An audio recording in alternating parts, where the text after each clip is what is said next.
Hello friends, प्रगतीज किचनमध्ये आपलं स्वागत आहे। चला तर मग आज आपण बनवूयात मेथी ठेपला। तुम्ही पराठा पण बोलू शकता। तर त्यासाठी तुम्ही बघू शकता मी एक मोठी मस्त मेथी घेतलेली आहे, स्वच्छ धुवून बारीक कापून, आणि साईडला खलबत्त्यामध्ये मी मिरची, लसूण आणि जिरे वाटून घेतलेले आहे। तुम्ही बघू शकता बारीक, तुम्ही मिक्सरमध्ये पण फिरवू शकता। तर इथे मी 2 मिरच्या घातल्या होत्या आणि 5 ते 6 लसणाच्या कळ्या, आणि इथे मी दही घेतला होता 2 चम्मच। तुम्ही बघू शकता चिमूटभर ओवा घेतला होता क्रश करून हातावर, आणि इथे 1 चम्मच व्हाईट तीळ घातलेला आहे। आता ह्याच्यामध्ये आपल्याला बाइंडिंगसाठी आपण 2 चम्मच बेसन घालूयात। तर इथे मी 2 चम्मच बेसन घालते। 1 मोठा चम्मच हळद घाला, ह्याच्यामध्ये हळद थोडी जास्त घातली तर त्याचा कलर खूप छान येतो। आणि आपण इथे 2 चम्मच लाल तिखट, थोडासा धना पावडर आणि चवीनुसार मीठ घालूयात।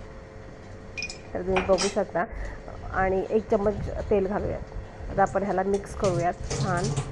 आणि मेथी आणि हे सगळं पीठ मिक्स झाल्यानंतर आपण ह्याच्यामध्ये गव्हाचं पीठ घालूया। तुम्ही बघू शकता मी हे सगळं घातल्यानंतर पूर्ण त्याला व्यवस्थित एकजीव करून घेते। आता मी गव्हाचं पीठ इथे यूज करते। इथे 2 वाटी मी गव्हाचं पीठ वापरलेलं आहे, तेवढा पुरेसा आहे।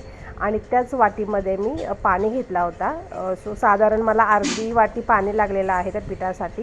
तुम्ही बघू शकता, कारण आपलं मेथी आधीच दही त्या तेलामुळे सगळं ते हे झालं होतं, त्याच्यामुळे जास्त पाणी लागलं नाही आहे।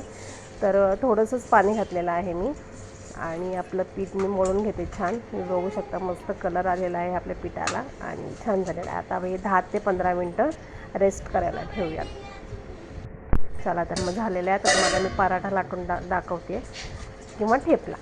तर हे ठेपला आपण बाहेर कुठे फिरायला गेलो काय तर 1-2 दिवस चांगले आरामात टिकतात, मस्त सॉफ्ट राहतात, कुठेही कडक चिवट काही होत नाही। तुम्ही असेच खाऊ शकता, खूप छान लागतात। तर तुम्ही नक्की ट्राय करा ही रेसिपी, आणि कुठे पिकनिकला बाहेर गेलात फिरायला तरी ही रेसिपी नक्की ट्राय करा, आणि मेथी ठेपला नक्की घेऊन जा बरोबर। तर तुम्ही बघा मी आता शेकवते आहे। तर हे आता आपल्याला आलटून पालटून शेकून घ्यायचं आहे। मस्त गॅस मीडियम केलेला आहे, ते एक साईडने शेकलेलं आहे। मी शेकवते आहे, आणि ते शेकवताना मी थोडा हलकासा तेलामध्ये पहिले शेकवते। थोडं शेकल्यानंतर मग मी नंतर वरून तूप घालते, कारण तूप जळायला नको म्हणून। तर तुम्ही बघू शकता, हां आता मी वरून तूप घालते आहे।